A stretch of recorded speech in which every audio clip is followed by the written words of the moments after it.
Olá, seja muito bem-vindo ao programa Em Destaque. Nós já estamos no ar pela Record News, também pela TV Sim. Hoje no programa Em Destaque a gente recebe a advogada Kelly Andrade. Vamos falar sobre herança digital. Você sabe o que é isso? Quando uma pessoa, um parente, um conhecido, morre, quem que fica com essa herança nas redes sociais? As mensagens, os e-mails, o conteúdo que você publicou? Vamos falar um pouquinho sobre esse assunto que é bem polêmico com a advogada Kelly Andrade, que já está aqui com a gente, que a gente conversa já a partir de agora. Kelly, seja muito bem-vinda aqui ao programa Em Destaque. Um prazer te receber aqui, viu? Obrigada pelo convite. Prazer nosso. Olha, eu já até introduzi um pouco o assunto, na abertura do programa, essa questão da herança digital. Infelizmente, o Brasil já passou de 500 mil mortes por Covid-19, a gente está falando de um caso específico, mas lógico, sempre vários motivos, muitas pessoas morrem durante todos os anos no Brasil, no mundo inteiro, e todas essas pessoas normalmente têm uma herança, por aí, ficam mensagens nas redes sociais, e-mails, conteúdo que ela postou lá no Facebook, no Instagram, tudo isso é um conteúdo, e às vezes um conteúdo que pode ter muito valor, principalmente para aquela pessoa que faleceu. E para outras talvez também, Fala um pouco sobre esse assunto, é um assunto polêmico, Kelly? Um assunto polêmico, sim. Veio à tona agora, especialmente na pandemia, com o número de mortes, pessoas que se internavam e não sabiam se iam sair vivas dos hospitais ou não, já deixavam tudo definido em relação ao seu futuro. Olha, caso eu venha a falecer, em relação aos bens seria assim, aos meus filhos seria assim, em relação às minhas redes sociais. Então acrescentou-se aí um item na herança, que foram as redes sociais, que é a herança digital, são os arquivos, o conteúdo das mídias digitais. Uhum. E com isso surgiu a questão da herança, quem herda, se herda ou não, sim, se tem direito ou não. E essa dúvida passou a chegar no escritório de advocacia. Uhum. As pessoas nos consultavam o que fazer, como fazer, para poder deixar isso definido em vida. Uhum. Hoje não existe uma legislação específica sobre isso, Fabiano. Então o Código Civil ele não é expresso em relação aos ativos digitais. Entendi. Especificamente. O que se tem hoje é que é possível testar, sim, os seus ativos digitais. Você fala deixar um testamento. Deixar um testamento, é possível. Então, hoje, caso você venha ser internado, está com uma urgência, quer definir a questão das suas redes sociais no pós-morte, é possível, então, chamar o cartório até você, fazer documentos públicos, vou citar 3 deles aqui. Um deles é a diretiva antecipada de vontade, uhum, e o cartório vai até o hospital, então, e pega a sua manifestação de última vontade. Entendi. O codicilo, quando não há muitos bens, há poucos bens, ou só as redes sociais, por exemplo. Uhum. E o testamento, quando há mais bens. Então, é possível hoje regularizar essa herança digital em vida para evitar conflitos após a morte. Entendi. Agora, Kelly, a gente está falando assim, de várias possibilidades. Por exemplo, o Instagram, como a gente falou das fotos, conteúdo, ou o direct, nas mensagens ali pessoais entre as pessoas. Existe, a gente estava falando antes do programa começar, a gente tem uma questão, talvez uma possível invasão ali de privacidade, Porque são mensagens entre duas pessoas, às vezes, que aquela pessoa que faleceu não queria que isso vazasse. Sim. Como não há nada definido no Código Civil em relação à herança digital, uhum, cabe então ao judiciário decidir as demandas referentes a esse tema. Claro. E é isso que tem ocorrido atualmente, várias demandas dessa natureza têm chegado ao judiciário e o juiz tem entendido alguns a favor e outros contra. Sim. Aqueles juízes que são favoráveis entendem que a herança digital compõe o patrimônio do falecido. Então, tem sim que transmitir aos herdeiros, aos sucessores. Uhum. Os juízes que são contrários a esse entendimento, que dizem, não, a herança digital ela não pode ser transmitida uma vez que a pessoa falecida não deixou isso estabelecido. Entendi. Caso eu transmita a herança digital para os seus herdeiros sem que ele tenha em vida, uhum, manifestado esse desejo, estaria violando, então, os princípios constitucionais, que são da privacidade, da intimidade, uhum, e também do sigilo de correspondência.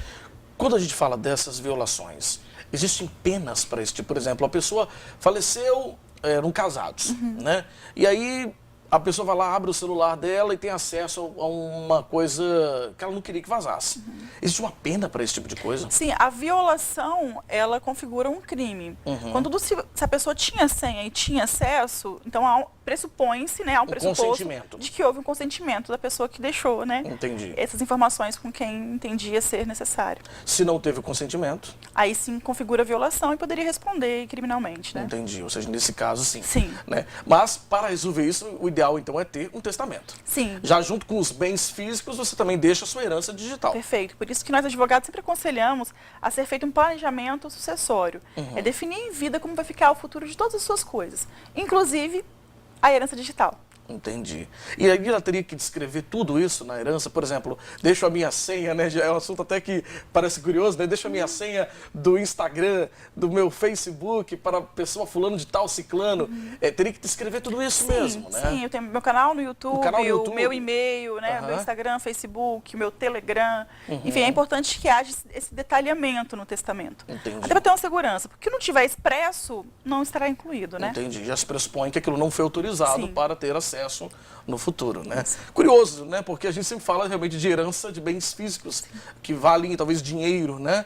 Quando a gente pensa na herança digital, é um assunto muito novo, também muito polêmico, né, Kelly? Em relação à herança digital, há uma relação afetiva, assim, em relação a fotos, a vídeos, né, ao arquivo ali familiar. Sim. Mas também pode ter algo que envolva dinheiro. Um canal no YouTube com muitos seguidores, por exemplo, ele tem um valor, Claro, né, claro. Patrimonial e tem que ser considerado também como um bem. Com certeza. Um Instagram com milhões de seguidores, que tem patrocínio, que enfim, que cuida de publicidade, né, e recebe com isso, também tem um valor patrimonial. Com certeza. Então, não é porque é uma rede social que, em regra, tem um valor afetivo, que também não vai ter um valor pecuniário, né? Exatamente. Olha, vamos fazer o seguinte, nós vamos para um rápido intervalo, Kelly, daqui a pouquinho a gente volta, vamos falar sobre outro assunto também polêmico, a gente vai falar sobre exames que podem dar falso negativo Sim. no próximo bloco, né? Tem muita gente aí que presta, às vezes, concurso ou alguma outra atividade, e aí vem essa questão do exame que pode, né, deu falso, mas às vezes pode ser, aliás, deu positivo, mas às vezes não é negativo, não é positivo, é negativo, né? Então a gente vai explicar melhor sobre isso no próximo bloco, a gente volta já já com o programa em destaque.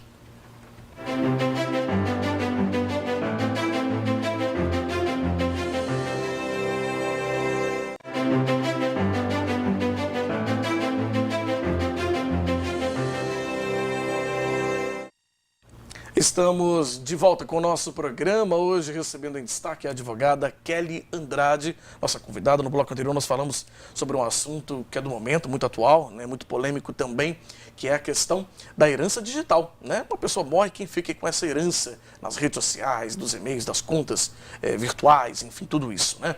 Agora, Kelly, outro assunto muito do momento também é a questão dos exames que dão falso negativo, não é isso? Aliás, falso positivo. Corrigindo, falso positivo. Vou dar um exemplo, né? A pessoa vai fazer o exame lá para tirar a carteira de motorista. Um motorista, por exemplo. Aí você tem que fazer o exame toxicológico. E às vezes dá positivo, como se ele tivesse usado droga. Mas às vezes a pessoa nunca teve contato com droga na vida. E tem acontecido desses resultados virem realmente errados, não é isso, Kelly? Sim, infelizmente tem sido recorrente esse tipo de situação. Inúmeros motoristas que vão renovar a carteira, que têm que submeter ao exame toxicológico, são surpreendidos com o resultado falso positivo. Eles não fazem nenhum tipo de uso de drogas e lá atesta uso de drogas como maconha e cocaína. Então eles ficam desesperados diante desse quadro, porque não é possível renovar a carteira com o exame com resultado positivo. Sim. E daí eles perderiam inclusive seus empregos como motorista. Olha só. E tem um período de uma janela, um período que tem que renovar esse exame e nesse período eles ficam desempregados, porque não têm a carteira, não podem ser motoristas. Então causa o desespero, causa um dano moral gravíssimo, uma vez que eles não fizeram uso de drogas e são acusados de terem feito uso de drogas, né? Com isso, esses casos são levados ao judiciário para que então essa amostra que é colhida no dia do exame toxicológico junto ao laboratório seja submetida a uma perícia técnica, para que comprove que aquela amostra de pelo não tem nenhum indício de uso de drogas ou que nem se refere àquele motorista. Entendi. Pode acontecer talvez aí de uma troca dos resultados, né? Sim, sim, pode acontecer. Por exemplo, você falou que tem casos em que os laboratórios mandam para outros estados para poder fazer essa análise fora também. Sim, colhem aqui, né, a amostra e mandam para outros estados fazerem o exame, como Rio de Janeiro e São Paulo, que é os casos que nós temos no nosso escritório. E aí pode ser que aconteça exatamente essa troca aí de resultados né, e gere prejuízos incalculáveis para essas pessoas também. Imensuráveis. Sim. Uma pessoa que realmente não faz nenhum tipo de uso de tóxicos entorpecentes, que é acusada de fazê-lo de Sim. forma injusta, sofre um prejuízo moral e também financeiro, porque Sim. geralmente depende da carteira de motorista, né, para poder sobreviver. Entendi. E aí não consegue ter a carteira enquanto o exame não der negativo realmente. Entendi. É algo sério, né? Ou seja, como você falou, o motorista pode até perder o seu emprego, né? Porque fica sem a carteira, com o exame dando positivo, ele não pode renovar a carteira, né? E aí você gera um problema para essa pessoa, a família pode perder a renda com isso. Sim. Né? Então é algo bem sério. Você me falou que, inclusive, em alguns casos, vocês pedem até uma indenização por danos morais nesses casos. Em todos os casos nós pedimos, porque há uma atribuição de algo que desqualifica o profissional, Sim. que é o uso de tóxicos entorpecentes. E essa acusação é injusta e gera, sim, dano moral. Imagine você que não faz uso de nenhuma substância ser acusado de fazê-lo e perder o seu emprego por isso. Claro. Então é algo realmente gravíssimo, né? Isso compromete a relação dele familiar, a relação dele com a igreja dele, com os vizinhos dele, com o trabalho dele. Claro. Então gera sim um dano moral no nosso entendimento e por isso pleiteamos também a indenização por danos morais. Entendi. Olha, tá aí, mais um assunto polêmico hoje no programa Destaque, né? A gente hoje está trazendo aqui a advogada Kelly Andrade, falando com a gente sobre esses dois assuntos do momento, né, que tem dado aí uma repercussão muito expressiva, né, Kelly?